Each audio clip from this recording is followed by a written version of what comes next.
Okay guys, let's talk spoilers.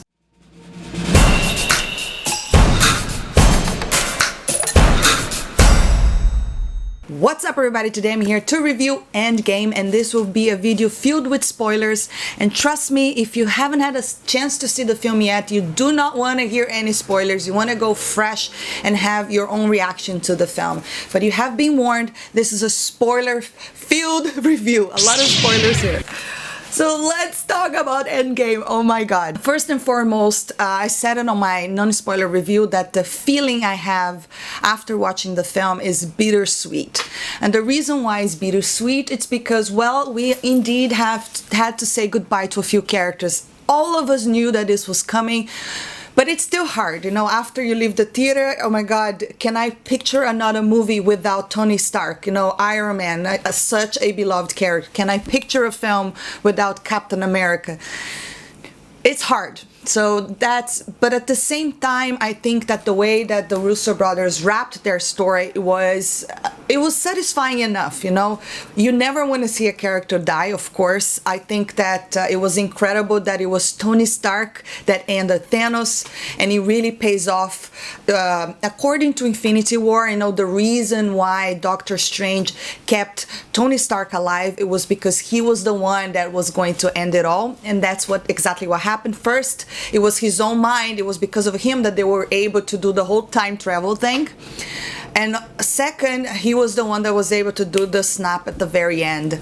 So, but obviously him as a human, there is a lot of power, and that's what killed him. But it was very pleasing because, you know, a lot of talks and conversations involving Captain Marvel, for instance, a lot of worries from the fans, including mine, was the fact that they were going to bring the new character and have her kind of steal the glory of these original characters. That was my main concern. And even though she shined, she had her moments to shine, I thought that the Russo brothers did a great job with Captain Marvel. She was not throughout the entire film, but the parts that she was there, she was working as a team. There was the scene where she brings down the ship. That was her OP moment, I would say. But she was not the one to defeat Thanos at the end, which I was pleased with that. I did not want to see that because I don't think, I think that the original cast deserved it. It had to be either Thor, Captain America, or Tony Stark. If either of those three were the one to snap the finger and kill Thanos, it would make me happy, and exactly it was Tony Stark. So that I was very pleased with it. Now, as a Thor fan, Thor was a completely different character in this film, and it was a little bit hard to swallow for me, I have to be honest, because I love Thor. He is probably my favorite.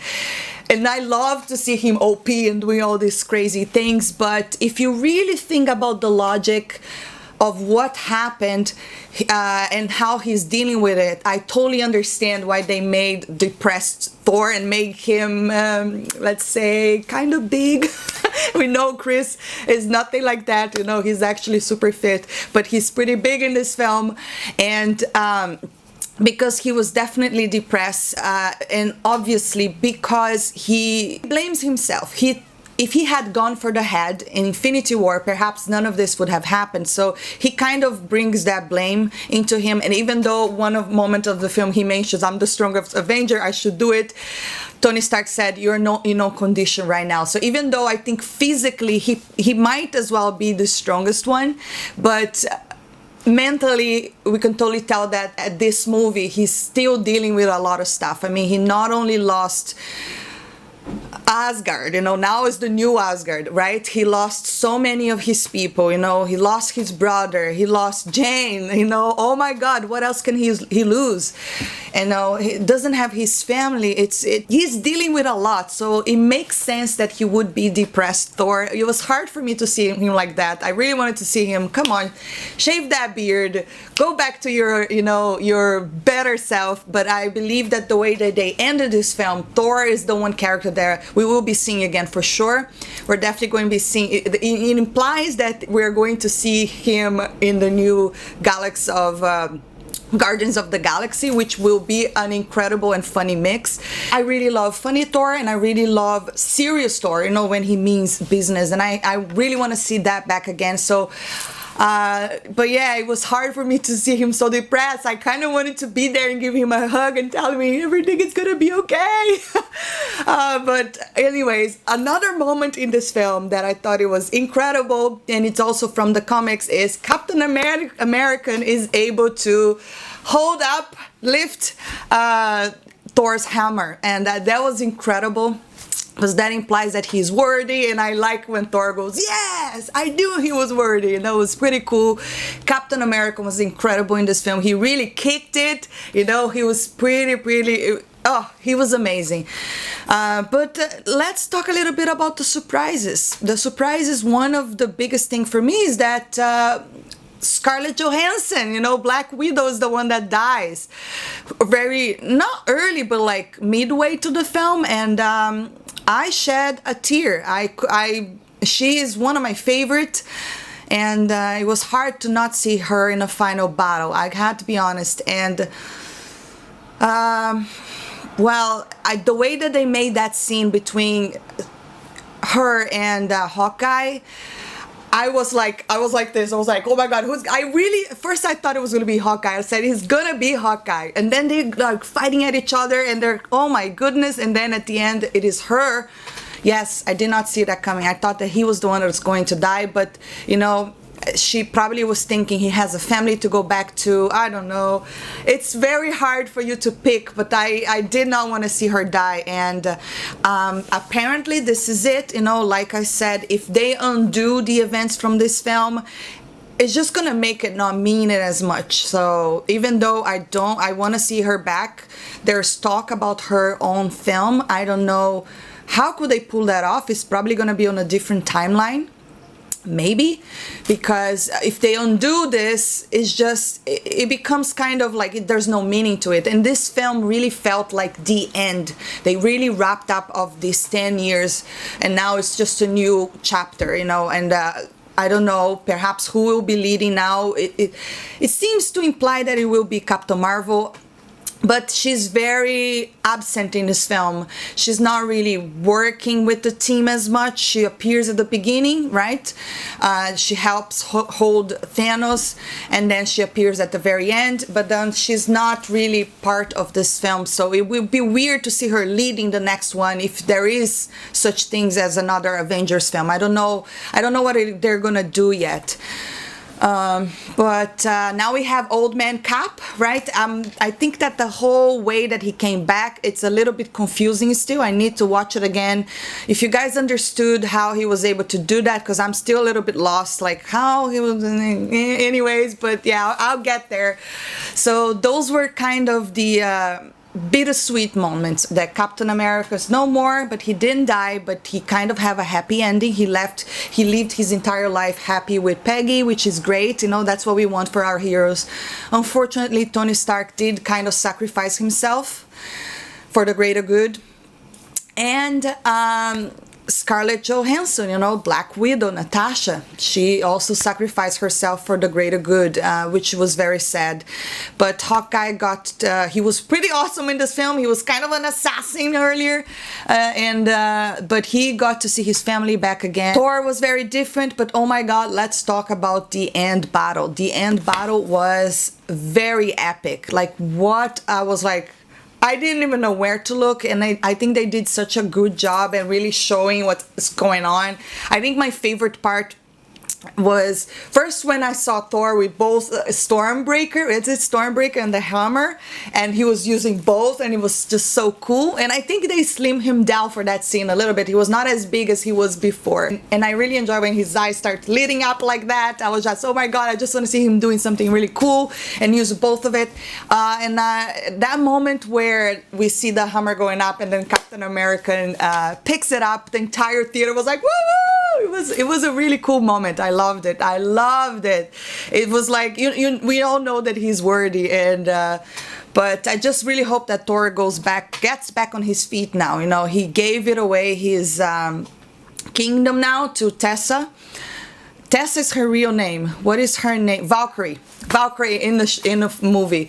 So Valkyrie is king now, or queen, sorry, I guess she's queen of Asgard right now, and he is going to go off. Perhaps he needs healing. I think Thor needs healing right now. I'm okay with it. I'm glad that they didn't kill him off. I want to see him going back to being Thor, you know, like the strong and confident and making funny jokes. It was hard for me to see him depressed, but I totally understand. I totally understand why. There's a lot of reasons right there. You know, they did not just made him depressed. But yes, I thought that battle at the very end was pretty amazing.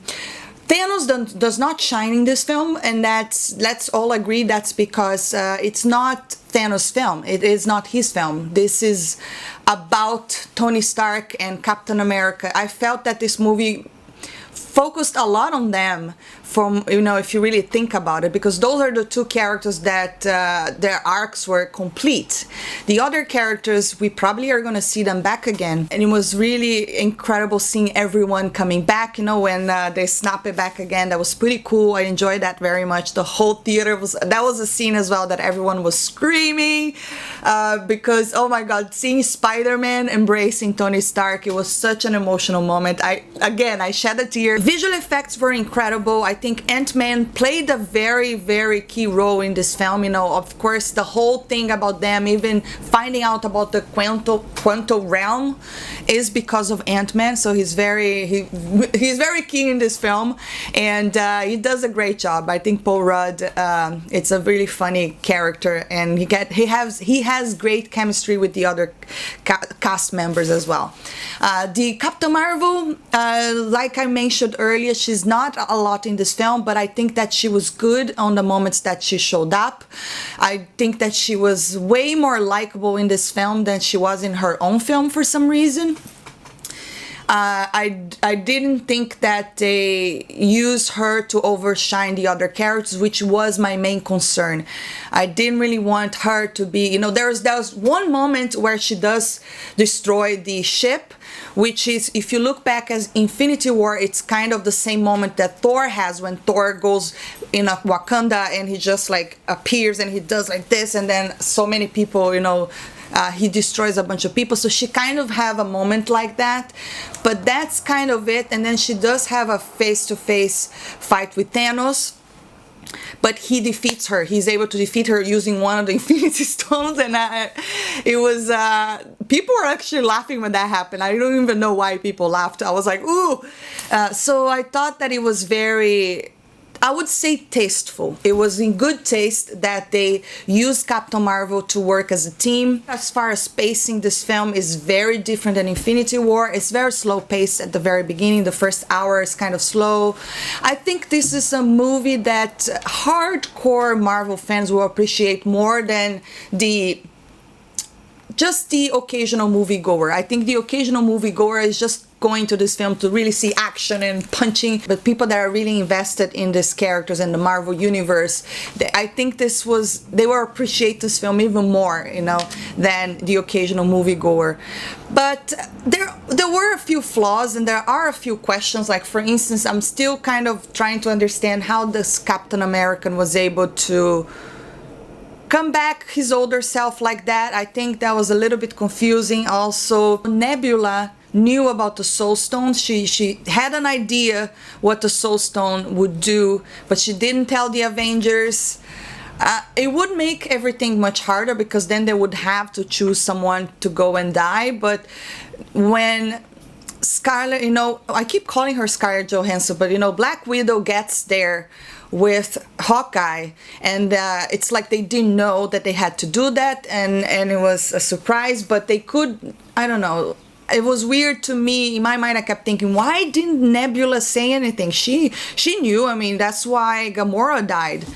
So it was interesting that she didn't say anything. So that was one of the questions that I had. But I cannot forget to mention the callback to other films. It was amazing. That was one of the part that was so cool. You know, we see Thor going back to, you know, his older film. Jane, he sees his mom again, has a very, very cute embrace. At least they gave him something, because it was really hurting me to see him that depressed. I felt so bad for him. Also, we go back to, you know, New York. The fight against Captain America and Captain America was amazing. I love that they kept making, you know, talking about how cute his ass looked. That was really funny. The entire theater was laughing. I really enjoy seeing the character from Doctor Strange. I thought that she was so cool, and it was amazing that she gave the Hulk the time stone because she believed in Doctor Strange, you know. But anyways, guys, I'm gonna wrap up this spoiler review. I would love to hear your thoughts on all of this. What do you think about this ending? Are you satisfied with the end of, you know, an era? Do you think that this was the way to go? Were you not satisfied? Were you expecting more? Let me know your feelings down below. And if you know the answers to the questions I ask here, I would love to hear those answers. I have to watch this movie again. Perhaps I'll understand a little bit better. Like I said, and I have to say it again, it is very hard for me to imagine an assembling of superheroes again without having Iron Man there, without having Captain America there. You know, it's going to be very hard.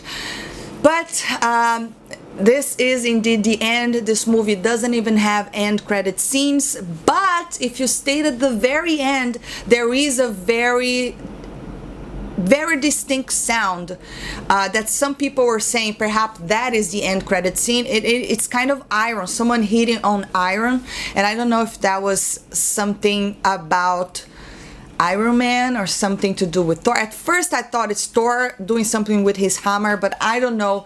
But that is only it. It's just a sound at the very end. No end credit scene. You're just gonna see Marvel, and then you see this sound that it really seems like someone hitting on iron. Let me know if you know anything about it. I would love to hear your thoughts. But anyway, if you enjoy my review, don't forget to hit that thumbs up, subscribe for more, and see you next time. Bye.